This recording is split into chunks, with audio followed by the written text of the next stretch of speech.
Hello friends, welcome back to Chitra science hub. आज का हमारा टॉपिक है significance of glass transition temperature.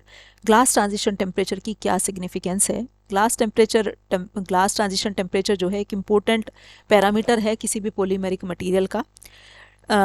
TG is use for evaluating the flexibility of polymer material. TG की value से हमें पता चलता है वो पॉलीमर हमारा कितना फ्लेक्सिबल है and type of response it would exhibit to mechanical stress. जब उस पर कोई मैकेनिकल स्ट्रेस पड़ेगा तो वो किस तरह से रेस्पॉन्ड करेगा, ये हमें पता चलता है टीजी की वैल्यू से। दूसरी तरफ टीजी की वैल्यू जो है पॉलीमेरिक मटेरियल की फिजिकल स्टेट को बताता है, किसी गिवन टेम्परेचर पे उसकी फिजिकल स्टेट क्या होगी। तो उसकी बेसिस पे उसका यूज डिसाइड होगा कि फिजिकल स्टेट क्या होगी, तो उसके बेसिस पे उसका यूज डिसाइड होगा। जैसे हार्ड प्लास्टिक है, पॉलीस्टाइरीन और polymethyl methacrylate are used in glassy state, उन्हें ग्लासी स्टेट में यूज करते हैं। Whereas elastomers like poly isobutylene and poly isoprene are used in soft and flexible rubbery state. Poly isobutylene और को poly isoprene को हम क्या है सॉफ्ट और फ्लेक्सिबल रबरी स्टेट में यूज करते हैं, और हार्ड प्लास्टिक पॉलीस्टाइरीन और मिथाइल मिथाइलक्लेट को हम ग्लासी स्टेट में यूज करते हैं। तो उसका यूज जो है इस चीज़ के ऊपर डिपेंड करेगा कि किस फिजिकल स्टेट में है, और फिजिकल स्टेट हमें पता चलेगी उसके ग्लास ट्रांजिशन टेम्परेचर के बेसिस पे। अब TG value along with TM give an indication of temperature range. TG और टीएम के से हमें क्या पता चलता है, उसका टेम्परेचर रेंज पता चलता है किसी पॉलीमेरिक मटेरियल का कि कितने टेम्परेचर रेंज तक वो हमारा स्टेबल है।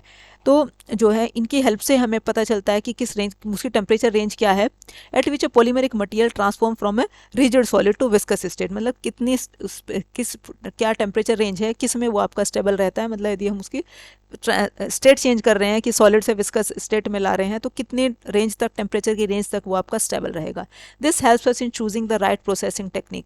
और इस टेम्परेचर रेंज पता चल जाएगी तो उसकी प्रोसेसिंग टेक्निक हमें पता चल जाएगा, कौन सी प्रोसेसिंग टेक्निक उसके ऊपर अप्लाई करनी चाहिए और उसका कितना टेम्परेचर देना चाहिए किसी पॉलीमेरिक मटेरियल को उसकी प्रोसेसिंग के दौरान, क्या टेम्परेचर देना है, क्या प्रोसेस अडॉप्ट करना है।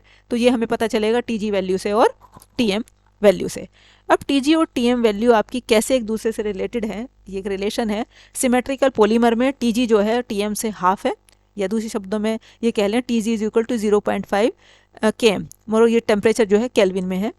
और एनसीमेट्रिकल पॉलीमर के केस में टीजी इज इक्वल टू 2/3/टीएम, और वैसे कहने लगे तो TG is equal to 0.66 TM. ये रिलेशन होता है टीजी और टीएम के बीच में, ये सिमेट्रिकल पॉलीमर के केस में, ये अनसिमेट्रिकल पॉलीमर के केस में। यदि एक दूसरे का इंटर कन्वर्जन कहा जाए, जैसे क्वेश्चन है calculate the TM of polyvinyl chloride if it's TG is, TM निकालना है यदि टीजी गिवन है, टीजी गिवन है उसका 80 डिग्री सेंटीग्रेड है। अब पहले हमें देख लेंगे पॉलीविनाइल क्लोराइड किस तरह का पॉलीमर है, सिमेट्रिकल है, अनसिमेट्रिकल है। अब चूंकि ये अनसिमेट्रिकल पॉलीमर है तो फॉर्मूला लगेगा TG is equal to 2/3 T, या हम ये कह लें TG is equal to 0.66 TM. अब पहले तो इसे डिग्री को केल्विन में कन्वर्ट करेंगे तो 353 केल्विन आ गया। अब इस रिलेशन में वैल्यू रख देंगे तो 534 केल्विन आ गया।